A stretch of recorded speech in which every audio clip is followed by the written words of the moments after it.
আসসালামু আলাইকুম সুপ্রিয় শিক্ষার্থীরা, আজকের জীববিজ্ঞান অনলাইন ক্লাসে তোমাদের সবাইকে জানাই স্বাগতম।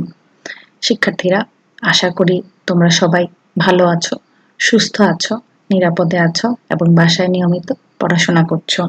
শিক্ষার্থীরা, আজকের জীববিজ্ঞান অনলাইন ক্লাসে আমি তোমাদের সাথে আছি জান্নাতুল ফেরদৌস, প্রভাষক, জীববিজ্ঞান বিভাগ, রামপাল মহাবিদ্যালয়। শিক্ষার্থীরা, প্রিভিয়াস ক্লাসে আমি তোমাদের সাথে আলোচনা করছিলাম একাদশ দ্বাদশ শ্রেণীর জীববিজ্ঞান প্রথম পত্রের প্রথম অধ্যায় নিয়ে, যার শিরোনাম কোষের গঠন। তারই ধারাবাহিকতায় আজকে আমি প্রথম অধ্যায় কোষ এর গঠন থেকে আরেকটি গুরুত্বপূর্ণ টপিক নিয়ে আলোচনা করব। তবে আজকের মূল আলোচনা শুরু করার পূর্বে শিক্ষার্থীরা, আমি তোমাদের কিছু গুরুত্বপূর্ণ তথ্য দিতে চাই। 2020-21 শিক্ষাবর্ষে প্রথম বর্ষের শিক্ষার্থীরা, তোমরা নিশ্চয়ই ইতিমধ্যে জেনেছো আগামী 10 ডিসেম্বর অনুষ্ঠিত হতে যাচ্ছে তোমাদের অনলাইনে প্রথম মিড টার্ম পরীক্ষা। এই প্রথম মিড টার্ম পরীক্ষা সম্পর্কে আমি তোমাদের কিছুটা ধারণা দিতে চাই। শিক্ষার্থীরা, তোমাদের প্রথম মিড টার্ম পরীক্ষা হবে জীববিজ্ঞান প্রথম পত্র এবং জীববিজ্ঞান দ্বিতীয় পত্র, দুই পত্র থেকে। যদি সিলেবাসটা বলি তাহলে জীববিজ্ঞান প্রথম পত্র থেকে থাকবে প্রথম অধ্যায় এবং জীববিজ্ঞান দ্বিতীয় পত্র থেকেও থাকবে প্রথম অধ্যায়। এই প্রথম পত্র এবং দ্বিতীয় পত্র, দুই পত্র থেকে হবে তোমাদের প্রথম মিড টার্ম পরীক্ষা। তোমাদের মিড টার্ম পরীক্ষার মোট নম্বর 25 এবং তোমাদের সময় হচ্ছে 1 ঘন্টা। এই 25 নম্বরের মধ্যে 15 নম্বরের থাকবে জ্ঞানমূলক প্রশ্ন এবং 10 নম্বরের জন্য থাকবে একটি সৃজনশীল প্রশ্ন। 15 নম্বরের মধ্যে থাকবে 30টি জ্ঞানমূলক প্রশ্ন, যার মধ্যে 15টি হবে জীববিজ্ঞান প্রথম পত্রের প্রথম অধ্যায় থেকে এবং বাকি 15টি হবে জীববিজ্ঞান দ্বিতীয় পত্রের প্রথম অধ্যায় থেকে। এবং 2টি সৃজনশীল প্রশ্ন থাকবে, একটি থাকবে জীববিজ্ঞান প্রথম পত্রের প্রথম অধ্যায় থেকে এবং আরেকটি থাকবে জীববিজ্ঞান দ্বিতীয় পত্রের প্রথম অধ্যায় থেকে। তোমাদের যে কোনো একটি সৃজনশীল প্রশ্নের উত্তর দিতে হবে। এই মোট 25 নম্বরের তোমাদের অনুষ্ঠিত হবে অনলাইনে প্রথম মিড টার্ম পরীক্ষা। এবং আমি তোমাদের বিগত দিনে জীববিজ্ঞান প্রথম পত্রের প্রথম অধ্যায় থেকে যে ক্লাসগুলো করিয়েছি এবং তোমাদের পরীক্ষার পূর্ব পর্যন্ত যতগুলো ক্লাস করাবো, সেই সব ক্লাসগুলো তোমরা অত্যন্ত গুরুত্বের সাথে করবে, কারণ এই সমস্ত ক্লাসের উপরই তোমাদের প্রথম মিড টার্ম পরীক্ষার প্রশ্ন হবে। তাই তোমরা অবশ্যই গুরুত্বের সাথে ক্লাসগুলো করবে এবং বাসায় অবশ্যই নিয়মিত পড়াশোনা করবে এবং ভালোভাবে তোমাদের প্রথম অনলাইন মিড টার্ম পরীক্ষাটি তোমরা ভালোভাবে দিবে। তাহলে চলো শিক্ষার্থীরা, আর কথা না বাড়িয়ে আমরা আমাদের মূল ক্লাসে চলে যাই। আমরা জীববিজ্ঞান প্রথম পত্রের প্রথম অধ্যায় কোষের গঠন থেকে আজকে যে গুরুত্বপূর্ণ টপিকটি নিয়ে আলোচনা করব তা হলো মাইটোকন্ড্রিয়া। আজকে আমরা এই মাইটোকন্ড্রিয়া সম্পর্কে বিস্তারিত জানব। তাহলে চলো শুরুতে জেনে নিই আজকের আলোচনার শিখন ফলগুলো কি কি। এই পাঠ শেষে শিক্ষার্থীরা তোমরা যা যা শিখতে পারবে তা হলো 1. মাইটোকন্ড্রিয়া কি তা বলতে পারবে। 2. মাইটোকন্ড্রিয়ার গঠন ব্যাখ্যা করতে পারবে। 3. মাইটোকন্ড্রিয়ার কাজ কি তা বলতে পারবে। তাহলে চলো শিক্ষার্থীরা শুরুতেই জেনে নিই মাইটোকন্ড্রিয়ার সংজ্ঞা। কোষের সাইটোপ্লাজমের মাঝে বিক্ষিপ্তভাবে অবস্থিত ধূসর বর্ণের কোষের সকল জৈবিক কার্যাবলী সম্পাদনের জন্য প্রয়োজনীয় শক্তি উৎপাদনকারী বিশেষ ধরনের অঙ্গাণুগুলোকেই বলা হয় মাইটোকন্ড্রিয়া। শিক্ষার্থীরা, তোমরা আবার লক্ষ্য করো, কোষের সাইটোপ্লাজমের মাঝে বিক্ষিপ্তভাবে অবস্থিত ধূসর বর্ণের কোষের সকল জৈবিক কার্যাবলী সম্পাদনের জন্য প্রয়োজনীয় শক্তি উৎপাদনকারী বিশেষ ধরনের অঙ্গাণুগুলোকেই বলা হয় মাইটোকন্ড্রিয়া। তোমরা চিত্রে যদি লক্ষ্য করো, এই হচ্ছে মাইটোকন্ড্রিয়া, এই হচ্ছে মাইটোকন্ড্রিয়া, এই হচ্ছে মাইটোকন্ড্রিয়া, যা কোষের সাইটোপ্লাজমের মাঝে বিক্ষিপ্তভাবে ছড়ানো আছে। এবং এই মাইটোকন্ড্রিয়া সাধারণত দণ্ডাকার, গোলাকার বা সূত্রাকার হতে পারে। শিক্ষার্থীরা, এখন এই মাইটোকন্ড্রিয়া সম্পর্কে কিছু গুরুত্বপূর্ণ বেসিক ইনফরমেশন জেনে নিব, যা তোমাদের নৈর্ব্যক্তিক প্রশ্ন এবং জ্ঞানমূলক প্রশ্নের জন্য খুবই গুরুত্বপূর্ণ। লক্ষ্য করো, মাইটোকন্ড্রিয়াকে কোষের শক্তিঘর বা পাওয়ার হাউস বলা হয়। নামকরণ বিজ্ঞানী ব্যান্দা 1898 সালে মাইটোকন্ড্রিয়ার নামকরণ করেন। সংখ্যা প্রতি কোষে এদের সংখ্যা 200 থেকে 400টি হয়ে থাকে। অবস্থান, মাইটোকন্ড্রিয়ার অবস্থান লোহিত রক্তকণিকা এবং সিগন্যাল ব্যতীত সকল প্রকার শক্তি উৎপাদক কোষে মাইটোকন্ড্রিয়া থাকে। শিক্ষার্থীরা, এখন আমরা জানব মাইটোকন্ড্রিয়ার ভৌত গঠন সম্পর্কে, যা খুবই গুরুত্বপূর্ণ একটি প্রশ্ন।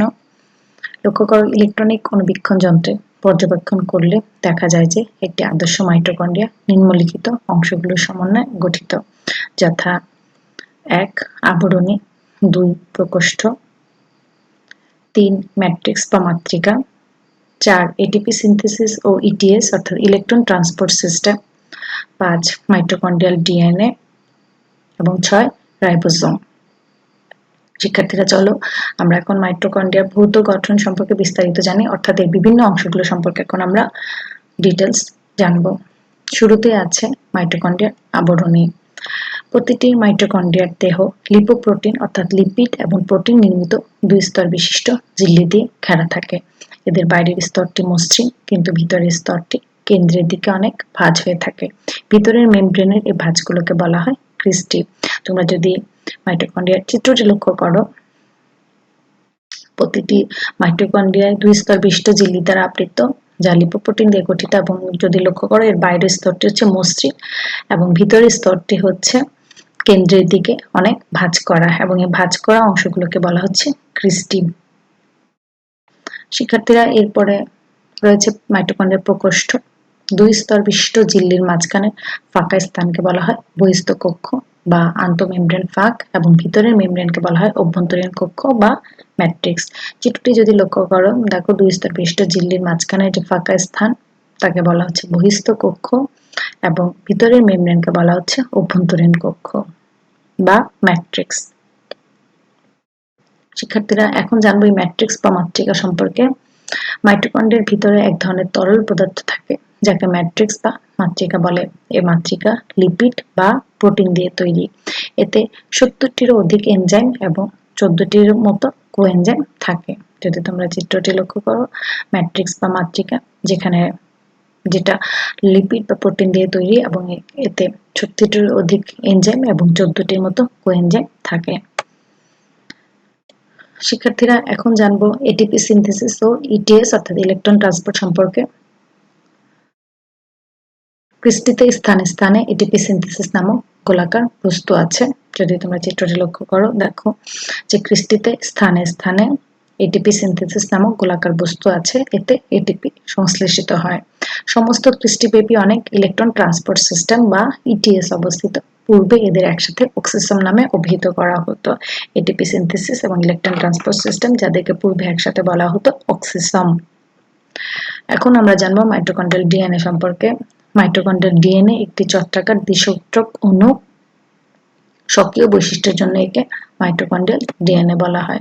চিত্রটি লক্ষ্য করো, দেখো যে মাইটোকন্ড্রিয়াল ডিএনএ একটি চক্রাকার দ্বিসূত্রক অণু, এবং সক্রিয় বৈশিষ্ট্যের জন্য একে মাইটোকন্ড্রিয়াল ডিএনএ বলে। এখন আমরা সবশেষে জানবো মাইটোকন্ড্রিয়াল রাইবোসোম সম্পর্কে। মাইটোকন্ড্রিয়াতে এনজাইম সংশ্লেষের জন্য 70S রাইবোসোম পাওয়া যায়। চিত্রটি লক্ষ্য করো যে এতে 70S রাইবোসোম রয়েছে। শিক্ষার্থীরা এখন এই মাইটোকন্ড্রিয়া সম্পর্কে আমরা গুরুত্বপূর্ণ কিছু প্রশ্ন দেখে নিব, যা প্রতিবারই পরীক্ষায় আসে।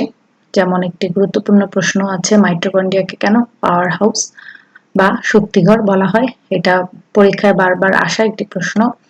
উত্তরটি যদি লক্ষ্য করো, যে সবাত শোষণের দ্বিতীয় পর্যায়ে ক্রেবস চক্র ও ইলেকট্রন ট্রান্সপোর্ট চেইনের বিক্রিয়াসমূহ মাইটোকন্ড্রিয়াতে সংঘটিত হয়। এর মাধ্যমে এটিপি অণু সংশ্লেষ করে, যা সকল শক্তির উৎস। কোষের শক্তি উৎপাদনের সাথে জড়িত বলে মাইটোকন্ড্রিয়াকে পাওয়ার হাউস অফ সেল বা কোষের শক্তিঘর বলে। আবার লক্ষ্য করে, এটি খুবই গুরুত্বপূর্ণ একটি প্রশ্ন। সবাত শোষণের দ্বিতীয় পর্যায়ে ক্রেবস চক্র ও ইলেকট্রন ট্রান্সপোর্ট চেইনের বিক্রিয়াসমূহ মাইটোকন্ড্রিয়াতে সংঘটিত হয়। এর মাধ্যমে এটিপি অণু সংশ্লেষ করে, যা সকল শক্তির উৎস। কোষের শক্তি উৎপাদনের সাথে জড়িত বলে মাইটোকন্ড্রিয়াকে পাওয়ার হাউস অফ সেল বা কোষের শক্তিঘর বলে। শিক্ষার্থীরা তোমরা এই প্রশ্নটা অবশ্যই বাসায় মুখস্থ করে ফেলবে। আরেকটি প্রশ্ন আছে, দেখো মাইটোকন্ড্রিয়াকে কে নামকরণ করেন? উত্তর হচ্ছে বিজ্ঞানী কার্ল বেন্দা। শিক্ষার্থীরা এরপরে আমরা জানবো মাইটোকন্ড্রিয়ার কাজ সম্পর্কে। ইতিমধ্যে তোমরা নিশ্চয়ই বুঝতে পেরেছো মাইটোকন্ড্রিয়া কোষের খুবই গুরুত্বপূর্ণ কাজ সম্পাদন করে। একে শক্তিঘর বা পাওয়ার হাউস বলা হয়, কারণ মাইটোকন্ড্রিয়া হচ্ছে শক্তি উৎপাদনের উৎস। তাহলে লক্ষ্য করো মাইটোকন্ড্রিয়ার কাজগুলো সম্পর্কে। শুরুতেই আছে কোষের সমস্ত কাজের জন্য শক্তি উৎপাদন ও নিয়ন্ত্রণ করা, যেটা ইতিমধ্যে বলেছি। এই কারণে মাইটোকন্ড্রিয়াকে বলা হয় কোষের শক্তিঘর বা পাওয়ার হাউস অফ সেল। 2 নম্বর আছে শ্বসনের জন্য প্রয়োজনীয় এনজাইম, কোএনজাইম প্রভৃতি ধারণ করে। শ্বসনের বিভিন্ন পর্যায়ে যেমন ক্রেবস চক্র ইলেকট্রন ট্রান্সপোর্ট অক্সিডেটিভ ফসফোরিলেশন সম্পন্ন করে। নিজস্ব ডিএনএ ও আরএনএ তৈরি করা মাইটোকন্ড্রিয়ার কাজ এবং সবশেষে স্নেহ বিপাকে সাহায্য করে মাইটোকন্ড্রিয়া। শিক্ষার্থীরা এবার লক্ষ্য করো, তোমাদের আজকের এই আলোচনার উপর ভিত্তি করে তোমাদের মূল্যায়নের জন্য কিছু প্রশ্ন আছে। শুরুতে আছে 1 কোষের শক্তিঘর হলো ক সাইটোপ্লাজম, খ মাইটোকন্ড্রিয়া, গ নিউক্লিয়াস এবং ঘ প্লাস্টিড। তোমরা নিশ্চয়ই সবাই পারবে এটা। কোষের শক্তিঘর হলো মাইটোকন্ড্রিয়া।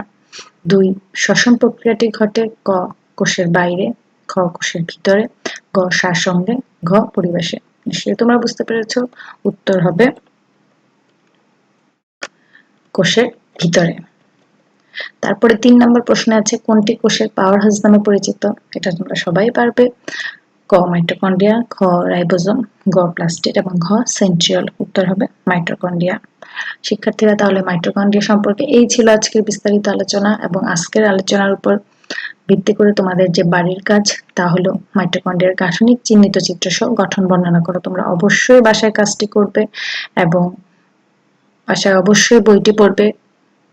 বইটি পড়লে তোমরা আরো ভালোভাবে বিষয়টি বুঝতে পারবে, এবং তোমরা বই পড়লে তোমাদের বিষয়টি আরো ভালোভাবে আত্মস্থ হবে, এবং অবশ্যই লিখতে হবে। লেখা পর্যন্ত তোমাদের পড়াটা কখনোই 100% সম্পূর্ণ হবে না। এবং ক্লাসটি করে অবশ্যই কমেন্ট বক্সে রোলটি তোমরা মেনশন করতে ভুলবে না। তাহলে আজকে এখানেই শেষ করছি। তোমরা সবাই ভালো থেকো, সুস্থ থেকো। তোমাদের সকলের সুস্বাস্থ্য এবং সাফল্য কামনায় আজকে বিদায় নিচ্ছি। সবাইকে ধন্যবাদ।